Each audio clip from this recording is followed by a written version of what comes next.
Fathers and Sons by Ivan Turgenev. Chapter 7.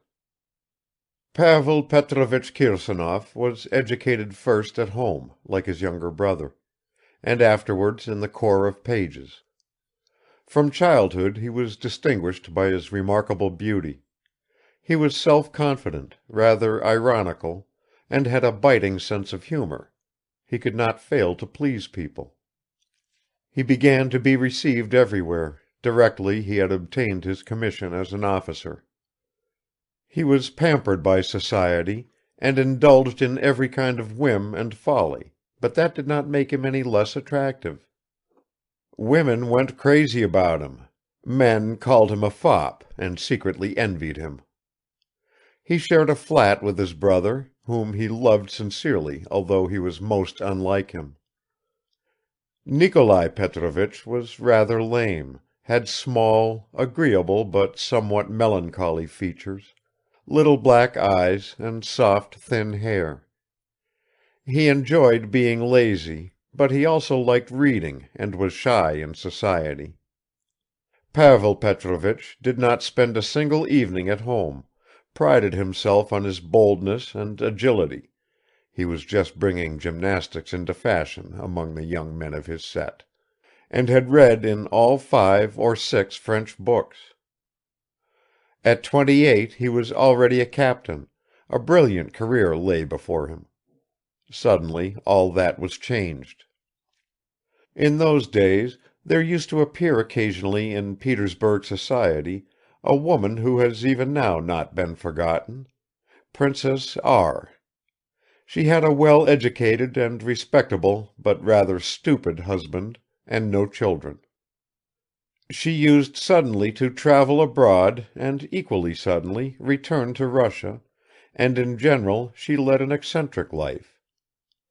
She was reputed to be a frivolous coquette, abandoned herself keenly to every kind of pleasure, danced to exhaustion, laughed and joked with young men whom she used to receive before dinner in a dimly lit drawing-room, but at night she wept and said prayers, finding no peace anywhere, and often paced her room till morning, wringing her hands in anguish, or sat, pale and cold, reading a psalter. Day came, and she turned again into a lady of fashion. She went about again, laughed, chatted and literally flung herself into any activity which could afford her the slightest distraction. She had a wonderful figure. Her hair, golden in color and heavy like gold, fell below her knees, yet no one would have called her a beauty. The only striking feature in her whole face was her eyes, and even her eyes were gray and not large, but their glance was swift and deeply penetrating, carefree to the point of audacity, and thoughtful to the verge of melancholy, an enigmatic glance. Something extraordinary shone in those eyes even when her tongue was chattering the emptiest gossip. She dressed exquisitely. Pavel Petrovich met her at a ball, danced a mazurka with her, in the course of which she did not utter a single sensible word, and fell passionately in love with her.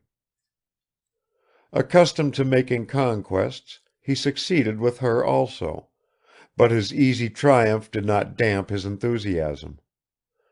On the contrary, he found himself in a still closer and more tormenting bondage to this woman, in whom, even when she surrendered herself without reserve, there seemed always to remain something mysterious and unattainable, to which no one could penetrate. What was hidden in that soul, God alone knows. It seemed as if she were in the grip of some strange powers, unknown even to herself. They seemed to play with her at will, and her limited mind was not strong enough to master their caprices. Her whole behavior was a maze of inconsistencies. The only letters which could have aroused her husband's just suspicions she wrote to a man who was almost a stranger to her, and her love had always an element of sadness. She no longer laughed and joked with the man whom she had chosen, but listened to him and looked at him in bewilderment. Sometimes this bewilderment would change suddenly into a cold horror. Her face would take on a wild, death-like expression, and she would lock herself up in her bedroom. Her maid, putting her ear to the keyhole, could hear her smothered sobs. More than once, as he returned home after a tender meeting, Kirsanov felt within him that heartrending, bitter gloom which follows the consciousness of total failure. "What more do I want?" he asked himself, but his heart was heavy. He once gave her a ring which had a sphinx engraved in the stone. "What is this?" she asked. "A sphinx?" "Yes," he answered, "and that sphinx is you." "Me?" she asked, and slowly looked at him with her enigmatic eyes. "Do you know, that is very flattering," she added with a meaningless smile, while her eyes still looked as strangely as before. Pavel Petrovich suffered even while Princess R. loved him, but when she became cold to him, and that happened quite soon, he almost went out of his mind. He tortured himself, he was jealous, he gave her no rest but followed her everywhere. She grew sick of his persistent pursuit of her and went abroad. He resigned from his regiment in spite of the entreaties of his friends and the advice of his superior officers, and he followed the princess abroad. 4 years he spent in foreign countries, at one time pursuing her, at other times trying to lose sight of her. He was ashamed of himself, he was indignant at his own lack of resolution, but nothing helped. Her image, that incomprehensible, almost meaningless, but fascinating image, was too deeply rooted in his heart. In Baden he once more revived his former relationship with her. It seemed as though she had never before loved him so passionately. But in a month it was all over. The flame flared up for the last time and then died out forever.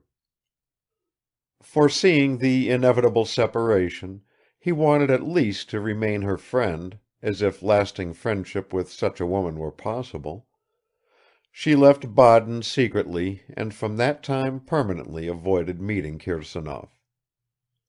He returned to Russia and tried to live as before, but he could not adapt himself to his old routine. He wandered from place to place like one possessed. He still went out to parties and retained the habits of a man of the world, he could boast of 2 or 3 more conquests, but he no longer expected anything from himself or from others, and he undertook nothing new. He grew old and grey, spending all his evenings at the club, embittered and bored, arguing indifferently in bachelor society became a necessity for him, and that was a bad sign. Of course the thought of marriage never even occurred to him. 10 years passed in this way, grey and fruitless years, but they sped by terribly quickly. Nowhere does time fly as it does in Russia. In prison, they say, it flies even faster. One day when he was dining at his club, Pavel Petrovich heard that Princess R. was dead. She had died in Paris in a state bordering on insanity. He rose from the table and paced about the rooms for a long time, occasionally standing motionless behind the card players, but he returned home no earlier than usual. A few weeks later he received a packet on which his name had been written. It contained the ring which he had given to the princess. She had drawn lines in the shape of a cross over the sphinx and sent him a message to say that the solution of the enigma was the cross. This happened at the beginning of the year 1848, at the same time as Nikolai Petrovich came to Petersburg after the death of his wife. Pavel Petrovich had hardly seen his brother since the latter had settled in the country. Nikolai Petrovich's marriage had coincided with the very first days of Pavel Petrovich's acquaintance with the princess. When he returned from abroad, he went to the country, intending to stay 2 months with his brother and to take pleasure in his happiness, but he could stand it for only a week. The difference between them was too great. In 1848 this difference had diminished. Nikolai Petrovich had lost his wife, Pavel Petrovich had abandoned his memories. After the death of the princess he tried not to think about her. But for Nikolai there remained the feeling of a well-spent life, and his son was growing up under his eyes. Pavel, on the contrary, a lonely bachelor, was entering into that indefinite twilight period of regrets which resemble hopes, and of hopes which are akin to regrets, when youth is over and old age has not yet started. This time was harder for Pavel Petrovich than for other people, for in losing his past he lost everything he had. "I won't ask you to come to Maryino now," Nikolai Petrovich said to him one day. He had called his property by that name in honor of his wife. "You found it dull there even when my dear wife was alive, and now, I fear, you would be bored to death." "I was stupid and fidgety then," answered Pavel Petrovich. "Since then I have calmed down, if not grown wiser. Now, on the contrary, if you will let me, I am ready to settle down with you for good."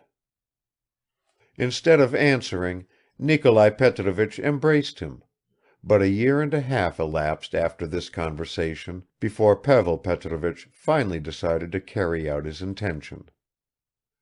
Once he was settled in the country, however, he would not leave it, even during those 3 winters which Nikolai spent in Petersburg with his son. He began to read, chiefly in English; indeed, he organized his whole life in an English manner, rarely met his neighbors, and went only out to the local elections, and then he was usually silent, though he occasionally teased and alarmed landowners of the old school by his liberal sallies, and he held himself aloof from members of the younger generation. Both generations regarded him as stuck up, and both respected him for his excellent aristocratic manners, for his reputation as a lady killer, for the fact that he was always perfectly dressed and always stayed in the best room in the best hotel, for the fact that he knew about good food and had once even dined with the Duke of Wellington at Louis Philippe's table, for the fact that he took with him everywhere a real silver dressing case and a portable bath, for the fact that he smelt of some unusual and strikingly distinguished perfume, for the fact that he played whist superbly and always lost. Lastly, they respected him for his incorruptible honesty. Ladies found him enchantingly romantic, but he did not cultivate the society of ladies. "So you see, Evgeny," remarked Arkady, as he finished his story, "how unjustly you judge my uncle. Not to mention that he has more than once helped my father out of financial troubles, given him all his money. Perhaps you don't know, the property was never divided up. He's happy to help anyone. Incidentally, he is always doing something for the peasants. It is true, when he talks to them, he screws up his face and sniffs eau de cologne." "Nerves, obviously," interrupted Bazarov. "Perhaps, but his heart is in the right place. And he's far from stupid. What a lot of useful advice he has given me. Especially about relations with women." "Aha! If you burn your mouth with hot milk, you'll even blow on water. We know that." "Well," continued Arkady, "in a word, he's profoundly unhappy. It's a crime to despise him." "And who is despising him?" retorted Bazarov. Still, I must say that a man who has staked his whole life on the one card of a woman's love, and when that card fails, turns sour and lets himself drift till he's fit for nothing, is not really a man. You say he's unhappy. You know better than I do. But he certainly hasn't got rid of all his foibles. I'm sure that he imagines he is busy and useful because he reads Galignani and once a month saves a peasant from being flogged. But remember his education, the age in which he grew up, said Arkady. Education? Ejaculated Bazarov. Everyone should educate himself, as I've done, for instance. And as for the age, why should I depend upon it? Let it rather depend on me. No, my dear fellow, that's all emptiness and loose living. And what are these mysterious relations between a man and a woman? We physiologists know what they are. You study the anatomy of the eye, and where does it come in, that enigmatic look you talk about? That's all romanticism, rubbish, and moldy aesthetics. We had much better go and examine the beetle. And the two friends went off to Bazarov's room, which was already pervaded by a kind of medical surgical smell, mixed with the reek of cheap tobacco. End of chapter 7. Chapter 8. Pavel Petrovich did not stay long at his brother's interview with the bailiff, a tall, thin man with the soft voice of a consumptive and cunning eyes, who to all Nikolai Petrovich's remarks answered, "Indeed, certainly, sir," and tried to show up the peasants as thieves and drunkards. The estate had only just started to be run on the new system, whose mechanism still creaked like an ungreased wheel and cracked in places like homemade furniture of raw, unseasoned wood. Nikolai Petrovich did not lose heart, but he often sighed and felt discouraged. He realized that things could not be improved without more money, and his money was almost all spent. Arkady had spoken the truth. Pavel Petrovich had helped his brother more than once, several times, seeing him perplexed, racking his brains, not knowing which way to turn. Pavel Petrovich had moved towards the window, and with his hands thrust into his pockets, had muttered between his teeth, "Mais je puis vous donner de l'argent," and gave him money. But today he had none left himself, and he preferred to go away. The petty disputes of agricultural management wearied him. Besides, he could not help feeling that Nikolai Petrovich, with all his zeal and hard work, did not set about things in the right way, although he could not point out exactly what were his brother's mistakes. "My brother is not practical enough," he would say to himself. "They cheat him." On the other hand, Nikolai Petrovich had the highest opinion of Pavel Petrovich's practical capacity, and was always asking for his advice. "I'm a mild, weak person, I've spent my life in the depths of the country," he used to say, "while you haven't seen so much of the world for nothing. You understand people, you see through them with an eagle's eye." In answer to such words, Pavel Petrovich only turned aside but did not contradict his brother. Leaving Nikolai Petrovich in the study, he walked along the corridor which separated the front portion of the house from the back. On reaching a low door he stopped and hesitated for a moment, then, pulling at his mustache, he knocked on it. "Who is there? Come in," called out Fenichka's voice. "It is me," said Pavel Petrovich, and opened the door. Fenichka jumped up from the chair on which she was sitting with her baby, and putting him into the arms of a girl who at once carried him out of the room, she hastily straightened her kerchief. "Excuse me for disturbing you," began Pavel Petrovich without looking at her. I only wanted to ask you, as they are sending into the town today, to see that they buy some green tea for me." "Certainly," answered Fenichka. "How much tea do you want?" "Oh, half a pound will be enough, I should think. I see you have made some changes here," he added, casting a rapid look around and at Fenichka's face. "Those curtains," he went on, seeing that she did not understand him. "Oh, yes, the curtains. Nikolai Petrovich kindly gave them to me, but they've been hung up for quite a long time." "Yes, and I haven't been to see you for a long time. Now it is all very nice here." "Thanks to Nikolai Petrovich's kindness," murmured Fenichka. "You are more comfortable here than in the little side wing where you used to be?" inquired Pavel Petrovich politely, but without any trace of a smile. "Certainly, it is better here." "Who has been put in your place now?" "The laundry maids are there now." "Ah!" Pavel Petrovich was silent. "Now he will go," thought Fenichka, but he did not go, and she stood in front of him rooted to the spot, moving her fingers nervously. "Why did you send your little one away?" said Pavel Petrovich at last. "I love children. Do let me see him." Fenichka blushed all over with confusion and joy. She was frightened of Pavel Petrovich; he hardly ever spoke to her.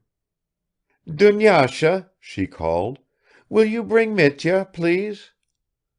Fenichka was polite to every member of the household. "But wait a moment, he must have a frock on." Fenichka was going towards the door. "That doesn't matter," remarked Pavel Petrovich. "I shall be back in a moment," answered Fenichka, and she went out quickly. Pavel Petrovich was left alone and this time he looked round with special attention. The small, low room in which he found himself was very clean and cosy. It smelt of the freshly painted floor and of chamomile flowers. Along the walls stood chairs with lyre-shaped backs, bought by the late General Kirsanov in Poland during a campaign. In one corner was a little bedstead under a muslin canopy, alongside a chest with iron clamps and a curved lid. In the opposite corner a little lamp was burning in front of a big, dark picture of Saint Nicholas, the miracle worker. A tiny porcelain egg hung over the saint's breast, suspended by a red ribbon from his halo. On the window sills stood carefully tied greenish glass jars filled with last year's jam. Fenichka had herself written in big letters on their paper covers the word "gooseberry." It was the favorite jam of Nikolai Petrovich. A cage containing a short-tailed canary hung on a long cord from the ceiling. He constantly chirped and hopped about, and the cage kept on swinging and shaking, while hemp seeds fell with a light tap onto the floor. On the wall just above a small chest of drawers hung some rather bad photographs of Nikolai Petrovich taken in various positions. There, too, was a most unsuccessful photograph of Fenichka. It showed an eyeless face smiling with effort in a dingy frame; nothing more definite could be distinguished, and above Fenichka, General Yermolov, in a Caucasian cloak, scowled menacingly at distant mountains, from under a little silk shoe for pins which fell right over his forehead. 5 minutes passed. A sound of rustling and whispering could be heard in the next room. Pavel Petrovich took from the chest of drawers a greasy book, an odd volume of Masalski's Musketeer, and turned over a few pages. The door opened and Fenichka came in with Mitya in her arms. She had dressed him in a little red shirt with an embroidered collar, had combed his hair and washed his face. He was breathing heavily, His whole body moved up and down, and he waved his little hands in the air as all healthy babies do. But his smart shirt obviously impressed him, and his plump little person radiated delight. Fenichka had also put her own hair in order and rearranged her kerchief. But she might well have remained as she was. Indeed, is there anything more charming in the world than a beautiful young mother with a healthy child in her arms? "What a chubby little fellow," said Pavel Petrovich, graciously tickling Mitya's double chin with the tapered nail of his forefinger. The baby stared at the canary and laughed. "That's uncle," said Fenichka, bending her face over him and slightly rocking him, while Dunyasha quietly set on the window sill a smoldering candle, putting a coin under it. "How many months old is he?" asked Pavel Petrovich. 6 months. It'll be 7 on the 11th of this month." "Isn't it 8, Fedosya Nikolayevna?" Dunyasha interrupted timidly. "No, 7. What an idea!" The baby laughed again, stared at the chest and suddenly seized his mother's nose and mouth with all his 5 little fingers. "Naughty little one," said Fenichka without drawing her face away. "He's like my brother," said Pavel Petrovich. "Who else should he be like?" thought Fenichka. "Yes," continued Pavel Petrovich, as though speaking to himself, "an unmistakable likeness." He looked attentively, almost sadly, at Fenichka. "That's uncle," she repeated, this time in a whisper. "Ah, Pavel, there you are!" suddenly resounded the voice of Nikolai Petrovich. Pavel Petrovich turned hurriedly round with a frown on his face, but his brother looked at him with such delight and gratitude that he could not help responding to his smile. "You've got a splendid little boy," he said, and looked at his watch. "I came in here to ask about some tea." Then, assuming an expression of indifference, Pavel Petrovich at once left the room. "Did he come here of his own accord?" Nikolai Petrovich asked Fenichka. "Yes, he just knocked and walked in." "Well, and has Arkasha come to see you again?" "No. Hadn't I better move into the side wing again, Nikolai Petrovich?" "Why should you?" "I wonder whether it wouldn't be better just at first." "No," said Nikolai Petrovich slowly and rubbed his forehead. "We should have done it sooner." "How are you, little balloon?" he said, suddenly brightening, and went up to the child and kissed him on the cheek. Then he bent lower and pressed his lips to Fenichka's hand, which lay white as milk on Mitya's little red shirt. "Nikolai Petrovich, what are you doing?" she murmured, lowering her eyes, then quietly looked up again. Her expression was charming as she peeped from under the eyelids and smiled tenderly and rather stupidly. Nikolai Petrovich had made Fenichka's acquaintance in the following way. 3 years ago he had once stayed the night at an inn in a remote provincial town.